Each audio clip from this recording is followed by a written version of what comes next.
kami awali. Assalamualaikum Warahmatullahi Wabarakatuh. wabarakatuh.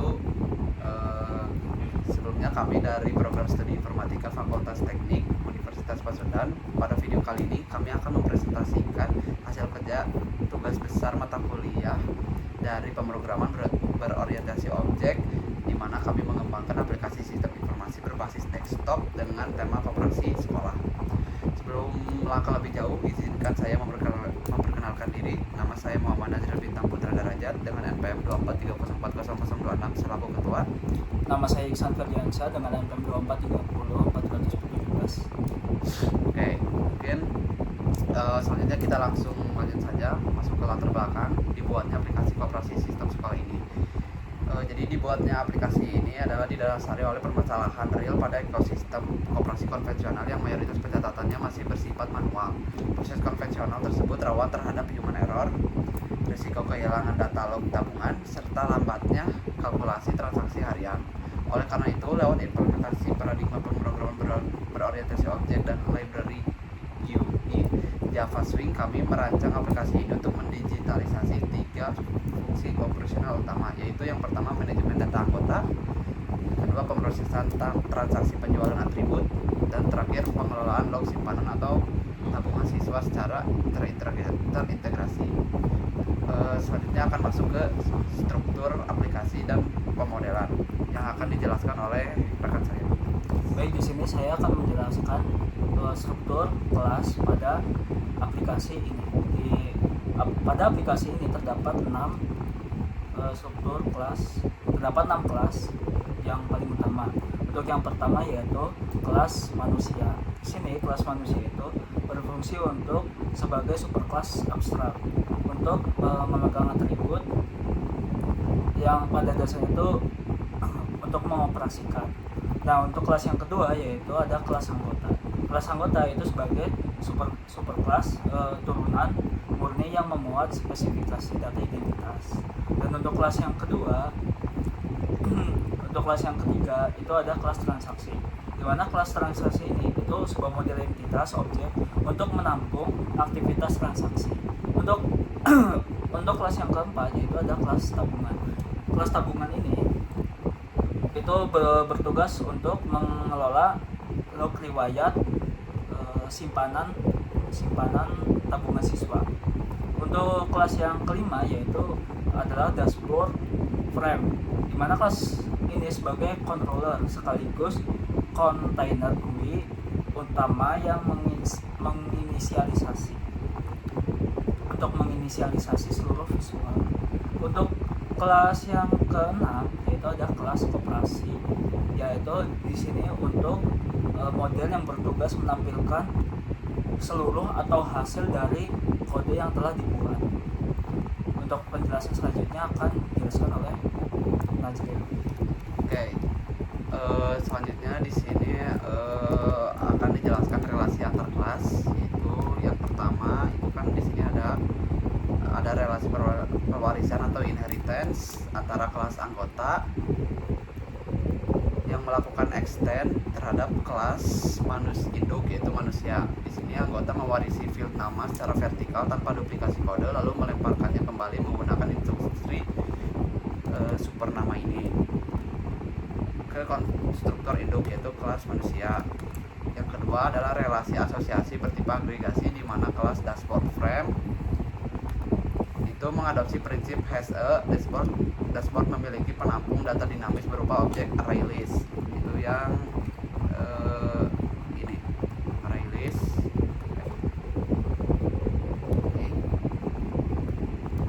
Array list lalu bertipe generik, yakni array list anggota, terus array list transaksi, dan array list tabungan untuk mengelola siklus hidup data selama aplikasi berjalan pada memori runtime. Oke, lanjut ke poin implementasi polymorphin, interface, dan kustomisasi GUI. Jadi di sini melanjutkan ke aspek fundamental berikutnya, aplikasi koperasi sekolah ini juga mengadopsi konsep polymorphin dan interface murni dalam pengembangannya. Karakteristik polimorfisme dalam kode program ini direpresentasikan secara vertikal saat instansiasi objek kelas anak seperti yang terlihat pada file anggota Java ini. Di layar, penggunaan keyboard supernama di dalam konstruktor merupakan wujud dari konstruktor redeclaration. Melalui mekanisme ini, objek kelas anak mampu mengalirkan parameter input secara dinamis untuk dikonstruksikan sesuai dengan cetak biru yang ditetapkan oleh kelas induknya, atau yaitu manusia. Lalu berikutnya ada arsitektur, interface, dan event driven. Selanjutnya, untuk menjembatani interaksi komponen visual dengan logika sistem, kami mengimplementasikan interface bawaan Java JDK, yaitu Java AWT Event Action Listener. Di sini kita bikin untuk tiga fungsi utama. Mungkin kita lihat salah satunya saja, yaitu di yang tabungan ini, kode yang ini. Nah, selanjutnya interface ini bertindak sebagai kontrak formal yang mengikat fungsionalitas komponen tombol aksi atau JButton berdasarkan hukum penulisan interface di Java. Kelas pengendali wajib melakukan implementasi ulang secara mutlak terhadap fungsi abstrak bawaannya dengan menyertakan anotasi override pada fungsi public void action perform action event. Disinilah arsitektur event driven programming pada sistem kami berpusat. Lalu ada penjelasan kustomisasi. Di sini kan ada getText.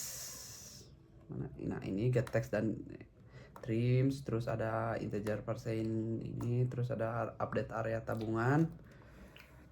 Terkait dengan poin customization atau override komponen GUI, kami melakukan manipulasi perilaku secara dinamis pada tombol menggunakan teknik anonymous inner class. Langkah ini memang menantang jalur penulisan kelas terpisah sehingga kode program penangkap aksi menjadi jauh lebih ringkas. Di dalam blok fungsi yang telah di-override, ini terjadi 3 rangkaian eksekusi yang sangat terstruktur. Pertama, program melakukan ekstraksi input, yaitu mengambil data tekstual dari komponen getTextField menggunakan perintah getText yang dioptimalkan dengan fungsi trim untuk menghapus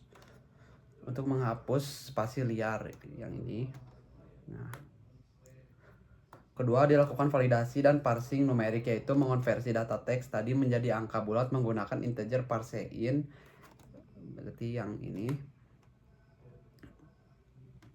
parsein, agar aman diolah dalam operasi matematika. Dan yang terakhir itu ada mutasi state, di mana objek atau dilakukan ke dalam array list penampung lalu memicu pemutakhiran visual secara real time pada komponen getText area melalui pemanggilan fungsi internal update area yang ini. Update area yang ini nanti bakal ke sini. Sip. Mungkin selanjutnya akan dijelaskan oleh rekan saya melalui demo aplikasinya. Silakan.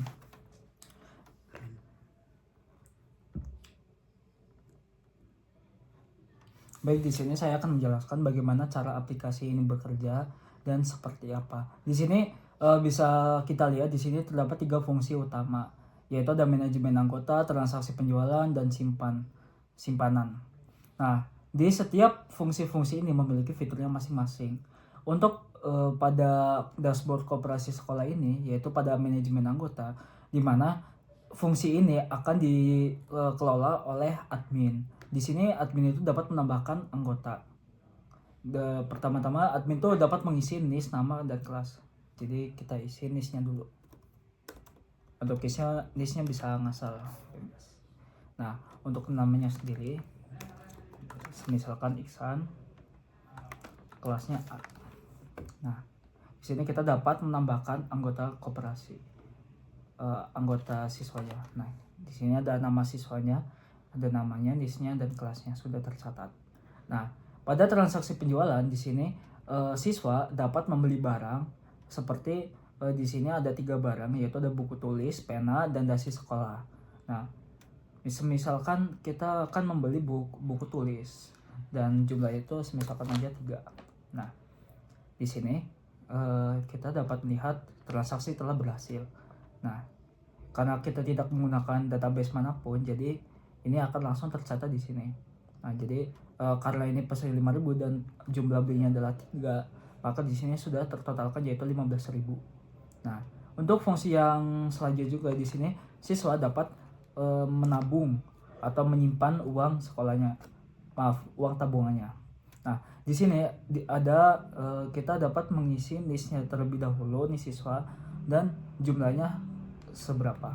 Nah, misalkan saja tadi seperti yang sudah ditambahkan 23 40 99. 23 40 99. Nah, untuk jumlah stereo sendiri ini bebas, jadi misalkan aja 3.000. Nah, di sini terdapat uang berhasil ditabung. Nah, langsung otomatis tersimpan. Nah,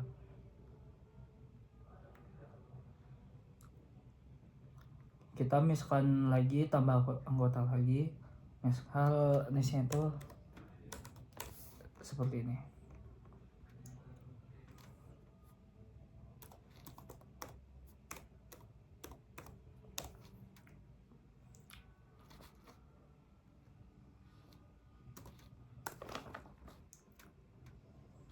Anggota telah berhasil ditambahkan. Nah, jadi terdapat dua siswa dengan beda kelas, yaitu untuk Iksan kelas A dan Nasri kelas D. Nah, untuk selanjutnya juga masih sama. Di sini dapat pilih dulu misalkan pena. Nah, jumlahnya misalkan 6. Maka akan masuk ke proses bayar dan transaksi telah berhasil. Nah, jadi untuk barangnya itu totalnya ada 6, maka totalnya adalah 18.000. Dan untuk tabungannya juga tadi bisa dilihat 56.000. 56000.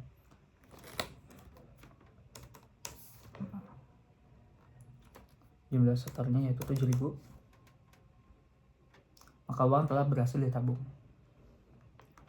Nah, mungkin seperti itu untuk cara kerja dari aplikasi ini. Ya, untuk selanjutnya akan dilempar lagi pada Nazril. Oke, jadi setelah demo aplikasi tadi, tools yang kita gunakan itu yang pertama kita menggunakan IDE dari Eclipse. Lalu yang kedua kita untuk membuat laporan itu kita menggunakan Words. Lalu yang ketiga kita menggunakan Notepad itu untuk mencatat apa saja yang perlu ditambahkan kepada aplikasi ini. Jadi terakhir sebagai kesimpulan, aplikasi koperasi sekolah berbasis Java Swing ini telah berhasil dikembangkan dan bekerja secara sinkron tanpa kendala error. Project ini membuktikan bahwa implementasi pilar OOP bukan sekadar teori abstrak, melainkan instrumen solutif dalam menjawab problem otomasi data di dunia nyata. Oke, jadi sekian dari presentasi kami. Jadi kurang lebihnya mohon maaf jika ada kekurangan. Kami akhiri. Wassalamualaikum warahmatullahi wabarakatuh.